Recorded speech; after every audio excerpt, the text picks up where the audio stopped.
Боёнгорын төлөө нэвтрүүлэгтэй хамт байгаа үзэгч та бүхэнд баярлалаа. Энэ удаагийн дугаарт аймгийн иргэдийн төлөөлөгчдийн хурлын 6 дахь удаагийн сонгуулийн 15 дугаар ээлжид хүндэтгэлийн хуралдаан болсон талаарх мэдээллийг хүргэж байна. Хүлээн авч үзсэн үү?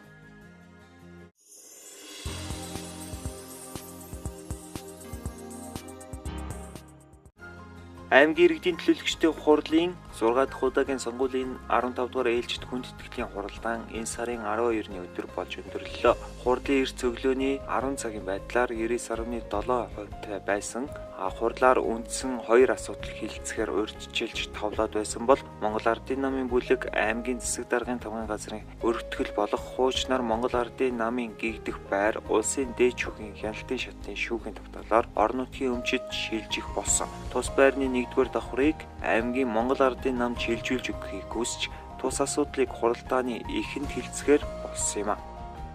Жижиг аймгийн нийгмийн эдийн засгийн үндсэн чиглэлийг батлан хэрэгжүүлэх ажил нутгийн байгууллагад хуулиар болсон үүрэг биелүүлж нутгийн төсвийг төрийн үйлчлэлтэй бослуулах замаар орон нутгийн ажил үйлсийг үйлдвэрлэж зохицуулах хөтөлбөр дүрм журмыг боловсруулах байгууллага төсвийн хамгаалалт орон нутгийн өмч санхүүгийн ажлын дэвшүүлсэн олон ажлуудыг төлөөлж төлөвлөж төрийн болон төрийн бус байгууллагууд иргэдийн хамтын чанартай хийж ирсэн.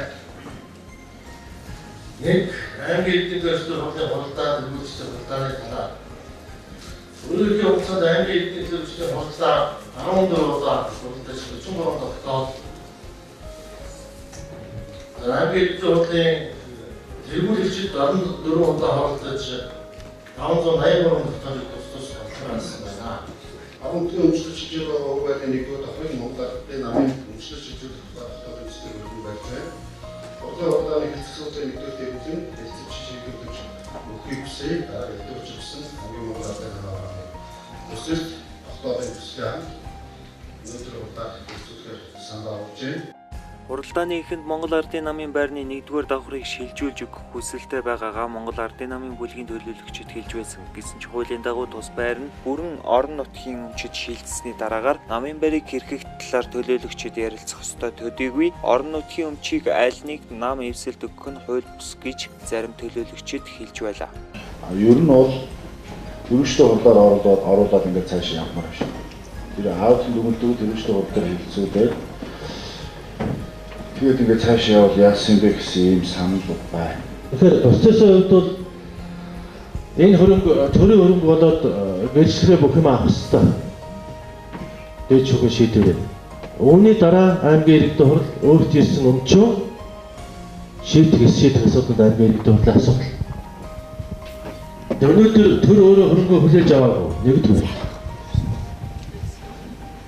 Тэгээ одоо сүүлийн шийдвэр гаргах хэрэг юм. Энд дээр процесс байна. Энийг зүгээр цааш ажиллах гэсэн бодлоор ярилцаад ингээд энэ чинь ингэж явж байгаа. Миний хувьд болохгүй зүйл байхгүй гэж бодож байна.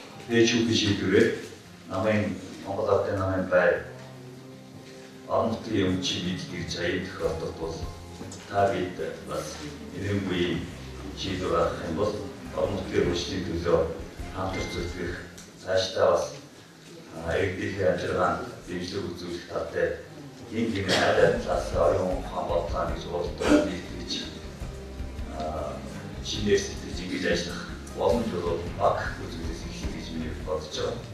Энэ бол одоо гарсан шийдвэрчээс Монгол Ардын намын шүүгчдийн байлаа наахгүй. Монгол Ардын нам бол Монголын түүхийг хичээсэн та үүдээс нэрвөө ахигч зааж явж Монголын жүжигсэн. Хуралдааны туршид ардчилсан намын бүлэг 2 удаа, Монгол Ардын намын бүлэг 2 удаа тус бүр завсарлага авсан бөгөөд тогтоолын төсөл батлах үед Монгол Ардын намын бүлэг хуралдааныг орхиж гарсан юм. Гэсэн ч дээрх байрны асуудлаас гадна аймгийн 2015 оны төсвийн тодтгол Боёнгор аймгийг 2016-аас 2025 он хүртэл хөгжүүлэх хөгжлийн бодлогын төсөл зэрэг асуудлыг хилцэн баталсан юм а.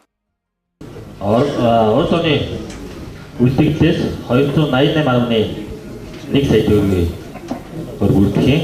Замын сангийн хөрөнгө оруулалтанд 205 сая төгрөг байгаа. За орон нутгийн зам ашигласны хураамжаас 60 сая төгрөг. Улс орны замын сангийн үлдэгдлээс 145 сая төгрөгийн их усүр үрдэг юм аа.